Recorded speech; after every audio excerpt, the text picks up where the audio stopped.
A man released European birds into New York. Not for food, not for farming. Depending on the version, he may have wanted America to have the birds mentioned by Shakespeare. Strange reason to change a continent. Tiny problem. The birds stayed, then they spread. Then they became wildly successful invasive birds in North America, and now millions of them are flying around like a literary decision with wings. This is the European starling, small, dark, shiny, loud, with a yellow beak. If you have seen a black-looking bird in a parking lot stabbing the grass like it is investigating a crime, you may have met one. It does not look like a historic backfire, it looks like a bird that wants fries. The famous version points to Eugene Schieffelin, a wealthy New Yorker connected to the American Acclimatization Society, a group that liked introducing European plants and animals into North America. At the time, this did not sound as obviously bad as it does now. They were thinking, this place could use familiar wildlife. Very human sentence. Very dangerous one. Because familiar does not mean safe. The repeated story says Schieffelin wanted all the birds mentioned in Shakespeare's works. Picture a man in Central Park with cages thinking, America needs more theater birds. But that motive is debated. The cleanest version is this. European starlings were released in New York's Central Park in the late 1800s, especially around 1890 and 1891, and those releases took hold. The Shakespeare part may be true, partly true, or a later story too good to die. What matters is the backfire. Humans released a bird. It did not remain a charming decoration. It became a continent-level roommate. At first, it probably looked harmless. A few cages, small birds, a park, a bird flies into a tree, nobody screams, nobody says, this bird will compete for nest holes. It is just a little bird in a big city. But living things are dangerous in quiet ways. They only need to survive. And starlings are very good at surviving. They eat insects, fruit, seeds, scraps, livestock feed, whatever works. They live around farms, cities, trees, vents, and signs. If there is a small opening, the starling looks at it like, is this an apartment? That flexibility made them successful. It also made them a problem, because when starlings spread, they did not enter an empty country. North America already had birds with their own food and nesting places. Then the starlings arrived, and starlings are cavity nesters. That means they like holes, tree holes, building holes, any decent space where a bird can raise young and act like it owns the wall. But nesting holes are limited. A good cavity is shelter, safety, and a breeding season. So when starlings compete for those spaces, the issue is not just new bird also wants house. It is more like the new bird arrived, took the keys, changed the locks, and started yelling from the window. They can push out other cavity nesting birds and make smaller birds reconsider the neighborhood. Scientists have debated how severe their effects are on all native bird populations. It is not careful to say, starlings destroyed every native bird, but they compete, they take cavities, they cause concern, and with tens of millions of them, even a small pressure becomes a loud background problem. That is the first backfire. The bird released to make a place feel more familiar began competing with the birds already living there. But the story does not stop in the trees because starlings also found farms, and farms are basically bird buffets with tractors.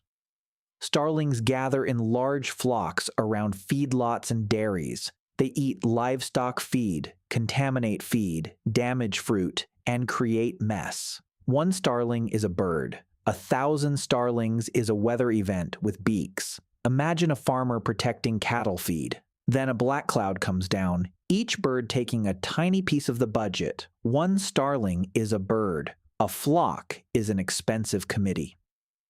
The plan was not create an agricultural pest. The plan was more like add a charming bird. But the bird did not ask what genre the humans wanted. It chose survival, food in cities, food in farms, nest holes in buildings and trees.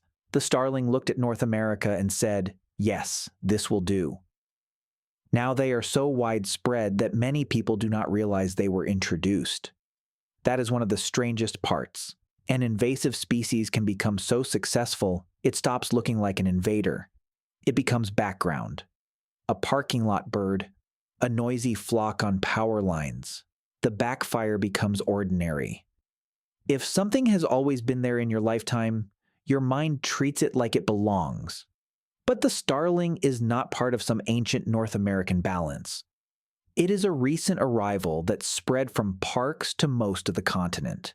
This is the pattern again. Humans see one benefit, a familiar bird, a cultural symbol, a harmless addition. Then the system adds the missing questions. What will it eat? Where will it nest? What native species use the same spaces? What happens if it likes the new place too much? With starlings, the solution was not even practical. It was emotional, aesthetic, cultural, and the book started reproducing. The starlings are not villains. They are clever, social, tough birds. The problem is not that starlings are bad birds. The problem is that humans moved them where their strengths became pressure. Adaptable diet? Great for survival. Bad for crops and livestock feed. Cavity nesting? Great for raising young. Bad for birds that already needed those holes. Large flocks? Great for safety. Bad for the farm that just became lunch. Same traits, different place, new problem. That is how invasive species stories work. The animal does not become a monster. The context does. A starling in Europe is part of the local cast. A starling released into North America became an introduced competitor. It is like bringing one extra character into a play, and that character refuses to leave the stage for the next 100 years. And if the Shakespeare version is true, the joke becomes almost too perfect. One bird mentioned in one play, released into one park, now shouting across a continent. A literary cameo became permanent. But the larger truth does not need the legend. Humans introduced starlings. Starlings spread. And the result became a lesson in what happens when people treat ecosystems like decoration. Nature is not a shelf where you place pretty things from other countries. It is a living system where every added thing has appetite, movement, and consequences. A statue stays in the park. A bird does not. A painting does not steal a nest hole. A poem does not eat cattle feed. A starling absolutely might. Once a bird is established at continental scale, there is no simple undo. You cannot walk into North America with a cage and say, "Everyone back to Europe, please." The birds will not line up. They are busy. They have nests and signs, flocks and fields, and a strong sense that this place works for them. If you liked this one, the next video is right here. Go watch that. And as always, let me know what you think down below. Thanks for watching, dummies. I'll see you in the next one. So the plan was simple. Bring a familiar bird into a new land. Maybe make America feel more like Europe. Maybe add culture to the trees. But the birds did not stay symbolic. They ate, they nested, they competed, they spread. And the little bird released into a park became a reminder that nature does not care if your bad idea was inspired by poetry.